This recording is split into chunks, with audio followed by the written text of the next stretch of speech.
बिस्मिल्लाहिर्रहमानिर्रहीम। अस्सलामु अलैकुम वरहमतुल्लाहि वबरकातुहू। I am naturopath Nida Sabir. उम्मीद करती हूँ कि आप लोग खैरियत के साथ होंगे। आज मैं आप लोगों के साथ शेयर करने वाली हूँ एक ऐसा टॉपिक जो कि ख़ास कर ख़वातीन प्यारी प्यारी बहनों के लिए है, जो कि अक्सर जिनके सवालात जो होते हैं वो हमसे ये होते हैं कि वो अपने जो है वो निस्वानी हुस्न को लेकर बहुत ज़्यादा परेशान हैं और किस तरीके से वो अपने इस प्रॉब्लम को जो है, क्योंकि एक शर्म भी महसूस करती हैं इस बात को डिस्कस करते हुए, लेकिन क्या करें कि ये एक प्रॉब्लम है और बहुत बड़ा प्रॉब्लम होता है बच्चियों के साथ।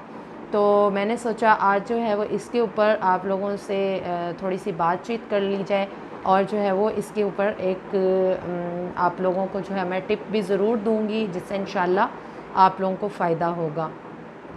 और मेरी वीडियो से भरपूर फ़ायदा उठाने के लिए मेरी वीडियो को जो है वो आखिर तक ज़रूर देखिएगा, क्योंकि आखिर में मैं आप लोगों के साथ शेयर करने वाली हूँ एक ऐसा नुस्खा जिससे आप लोगों का जो है ये प्रॉब्लम हमेशा हमेशा के लिए जो है वो इंशाल्लाह सॉल्व हो जाएगा। और मेरा जो ये आज की वीडियो है ये सिर्फ ब्रेस्ट साइज़ को बेहतर बनाने के लिए और बॉडी की शेप को बेहतर करने के लिए ही नहीं है, बल्कि इससे इंशाल्लाह उन माओं को, उन मदर्स को भी फ़ायदा होने वाला है जो कि अपने बच्चों को जो है वो फीड करवाती हैं और जिनको कॉमन इश्यूज़ जो होते हैं वो ये आते हैं कि बच्चे की भूख जो है वो फिर भी पूरी नहीं होती, यानी ऐसी फीडिंग मदर्स जो कि फीड करवाने के बावजूद भी बच्चों की बेहतरीन नशोनुमा नहीं कर पाती और जिसकी वजह ये होती है कि उनकी मिल्क प्रोडक्शन जो होती है वो कम होती है। तो इंशाल्लाह आज की वीडियो से इन तमाम तर बहनों और ख़वातीन को इंशाल्लाह ज़रूर फ़ायदा होगा। देखें, वो बच्चियाँ और वो मेरी बहनें जिनको उमूमन ब्रेस्ट साइज़ के प्रॉब्लम्स होते हैं। ब्रेस्ट साइज़ जो है ये एक मोस्ट कॉमन इशू है जिसकी डिफरेंट टाइप्स होती हैं। कुछ बच्चियों में ब्रेस्ट का साइज़ यानी प्यूबर्टी के साइंस आने के बाद इनके हार्मोन्स के डिस्टर्ब होने की वजह से क्या होता है कि ब्रेस्ट साइज़ जो है वो उस तरीके से ग्रो नहीं होता और जिस्म की शेप जो है वो वैसी नहीं बन पाती जैसा कि उस एज में बननी चाहिए। यानी प्यूबर्टी के साइंस आने के बाद हमारे जिस्म में जो एक चेंजिंग आने लगती है, बॉडी में एक शेप में चेंजिंग आने लगती है। लेकिन कुछ बच्चियों के अंदर क्या होता है, एस्ट्रोजन लेवल की कमी बेशी की वजह से या प्रोलैक्टिन हार्मोन्स की कमी की वजह से इस तरह के मसाइल का सामना करना पड़ता है कि उनका जिस्म जो होता है और निस्वानी हुस्न जो होता है वो बढ़ता नहीं है। एक वजह जो होती है वो बच्चियों में ये पाई जाती है। दूसरा जो होता है उनमें फैमिली हिस्ट्री ऐसी होती है, यानी मौरूसी तौर पर क्या होता है कि उनकी फैमिली में जो माँ होती है या बहनें होती हैं या खाला वगैरह होती हैं, उनको ये प्रॉब्लम जो होता है वो अपनी फैमिली की वजह से हो रहा होता है, जिसकी वजह से ऐसी बच्चियों को इस तरह के मसाइल का सामना करना पड़ता है। और आगे जाकर फिर शादी के बाद अक्सर बच्चियां जो होती हैं वो मज़ीद परेशान होती हैं। तो किस तरीके से हम इसको जो है वो बेहतर बना सकते हैं, तो जौन सी वजूहात हैं वो तो मैंने आप लोगों के साथ शेयर की कि इन वजूहात की बना पर जो है वो उनका ब्रेस्ट साइज़ जो होता है वो इंक्रीज़ नहीं होता। और कुछ ख़वातीन के अंदर क्या होता है कि ब्रेस्ट साइज़ जो होता है वो ज़रूरत से ज़्यादा इंक्रीज़ कर जाता है। फिर जब ज़रूरत से ज़्यादा इंक्रीज़ कर जाता है देन फिर क्या होता है, सैगिंग ब्रेस्ट के प्रॉब्लम्स जो होते हैं उनको फेस करने पड़ते हैं, जिसकी वजह से जिस्म जो सा होता है वो लटकना शुरू हो जाता है। और इस तरह के बेशुमार मसाइल हैं और आप इन मसाइल को जो है वो हल करने के लिए हमें इनबॉक्स कर सकते हैं, हमसे कंसल्टेंसी कर सकते हैं। ठीक है, हमारे क्लिनिक से प्रोडक्ट्स आपको इजीली अवेलेबल होंगी। इंशाल्लाह इससे आपका बहुत ज़्यादा फ़ायदा होगा।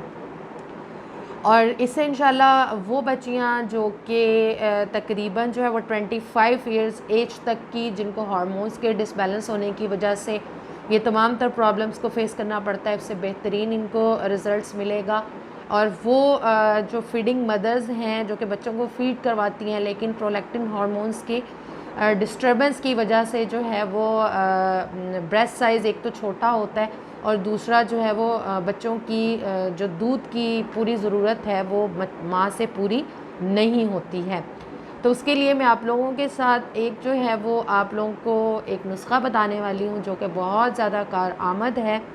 आप लोगों ने क्या करना है, इसके लिए कुछ आप लोगों को हर्ब्स चाहिए होंगी, उसके नाम जो है वो आप लोग नोट कर लीजिए।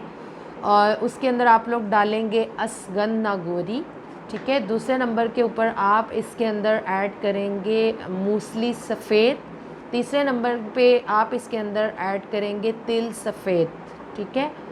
और आप लोग इसके अंदर जो है वो एक पंबा दाना जो है वो इस नेम से एक बीज होंगे उसके, उसका आपने मगज़ जो है यानी मगज़ पंबा दाना जो है वो आपने इसके अंदर इसके साथ जो है वो ऐड करना है, ठीक है।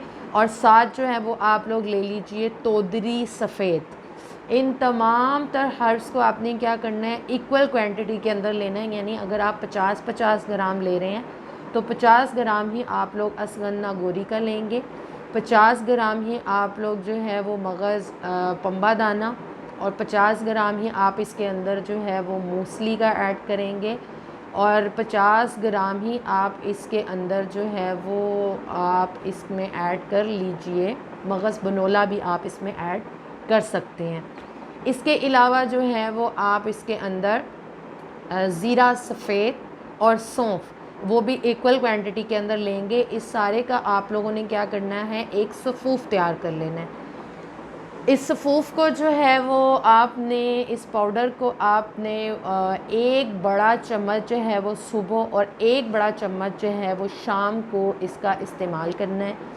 इसको आप नीम गर्म दूध के अंदर मिक्स करके भी इस्तेमाल कर सकते हैं। इसके अलावा अपने खाने के अंदर जो है वो दूध और दूध से बनी हुई चीज़ें इसका कसरत से इस्तेमाल कीजिए। आजकल जिस तरह से गर्मियों का मौसम है और तो सरदाई इसका आप लोग इस्तेमाल कर सकते हैं, जिसके अंदर सारे मग़ज़ियात वगैरह मिक्स होते हैं, बादाम होते हैं और डिफरेंट टाइप्स की जो होती है चीज़ों से इसको तैयार किया जाता है। तो आप इसको भी अपनी जो है वो डाइट के अंदर शामिल कीजिए, तो इंशाल्लाह इसके बेहतरीन रिज़ल्ट्स मिलेंगे। और मज़ीद आप लोगों को एक जो ख़ारजी इस्तेमाल के लिए बताऊं तो सबसे बेहतरीन रिज़ल्ट्स अगर आप देखना चाहें तो आप मेरे जो है वो पेज पर आकर रिज़वान हर्बल क्लिनिक के नेम से मेरा पेज है, उसके ऊपर आपको बहुत से टिप्स मिल जाएंगे इसके लिए। और मज़ीद जो है वो एक ऑयल बताती हूँ कि तिलों के तेल का आप लोग इस्तेमाल कीजिए, इसके बेहतरीन रिज़ल्ट्स मिलते हैं उन बच्चियों के लिए जिनको ब्रेस्ट साइज़ का प्रॉब्लम है, वो अपने ब्रेस्ट को इंक्रीज़ करना चाहती हैं और जो है वो अपनी बॉडी की शेप को बेहतर बनाना चाहते हैं, ठीक है। तो इंशाल्लाह फिर एक नए लेक्चर के साथ फिर मुलाकात होगी। दुआओं में याद रखें और बेल आइकॉन को ज़रूर प्रेस कर लीजिए ताकि आप लोगों को नई से नई आने वाली वीडियोस जो हैं वो मिलती रहें। अस्सलाम वालेकुम व रहमतुल्लाहि व बरकातुहू।